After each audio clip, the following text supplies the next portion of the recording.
তো আসসালামু আলাইকুম গাইস, আবার স্বাগতম গ্যাজেট এন্ড এক্সপেরিমেন্টের নতুন একটা ভিডিওতে।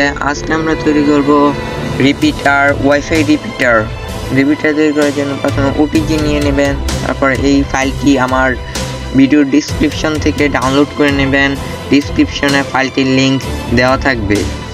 তো তারপরে প্লে স্টোরে চলে যাবেন।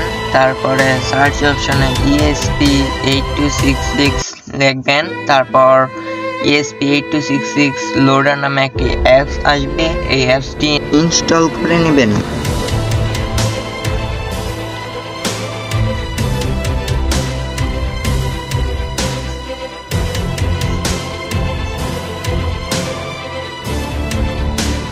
নামানো হয়ে গেলে ওপেন করে নেবেন। তারপরে অ্যাপসের যাবতীয় পারমিশনগুলো দিয়ে দেবেন।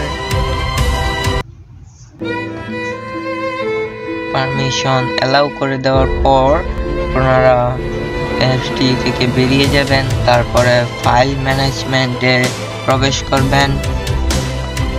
ফাইল ম্যানেজমেন্ট থেকে অল ফাইলে ঢুকবেন। তারপরে ইন্টারনাল মোবাইল স্টোরেজ থেকে ডাউনলোড অপশনে ঢুকবেন। তারপরে রিপিটার কোডটিকে কপি করে নেবেন।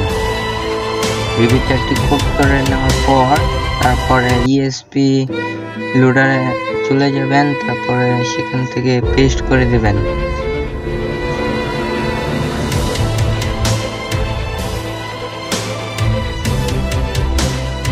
তো তারপর ESP8266 লোডার অ্যাপসে ঢুকবেন। তারপরে ওটিজি কানেক্ট করে নেবেন।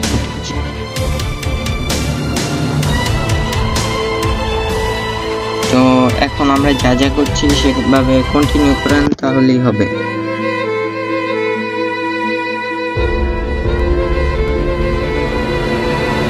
এই পর্যায়ে যদি ফাইলটি এরর দেখায় তাহলে ফ্ল্যাশ বাটনে, রিসেট বাটনে ক্লিক করবেন, তাহলেই আবার ঠিক হয়ে যাবে।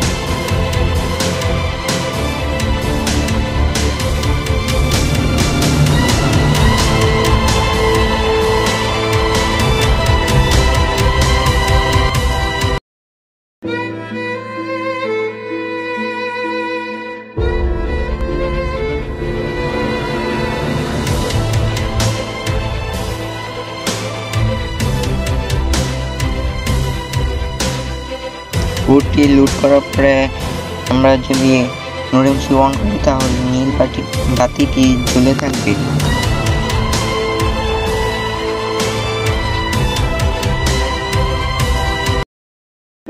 তারপর আমরা ওয়াইফাই অপশনে গিয়ে আমাদের রিপিটারটি কানেক্ট করে নেব।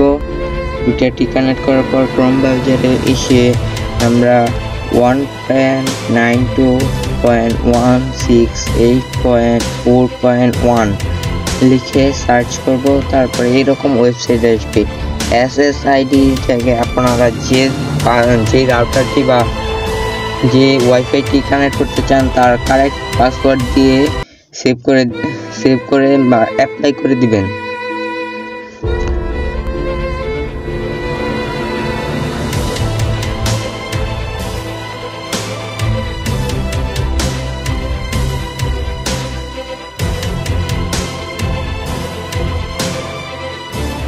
তো এখন আমরা দেখব ওয়াইফাই রিপিটারটির স্পিড কিরকম সেটি দেখি।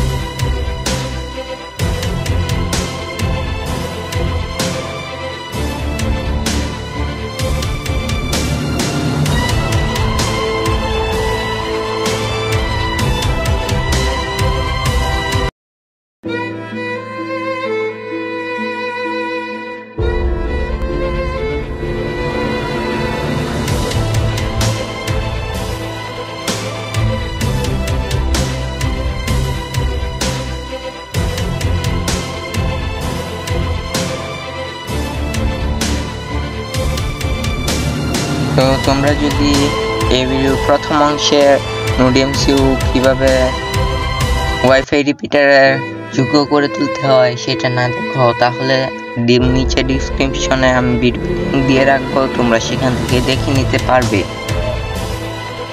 তো এই ছিল আজকের ভিডিও, দেখা হবে পরবর্তী ভিডিওতে। বাই।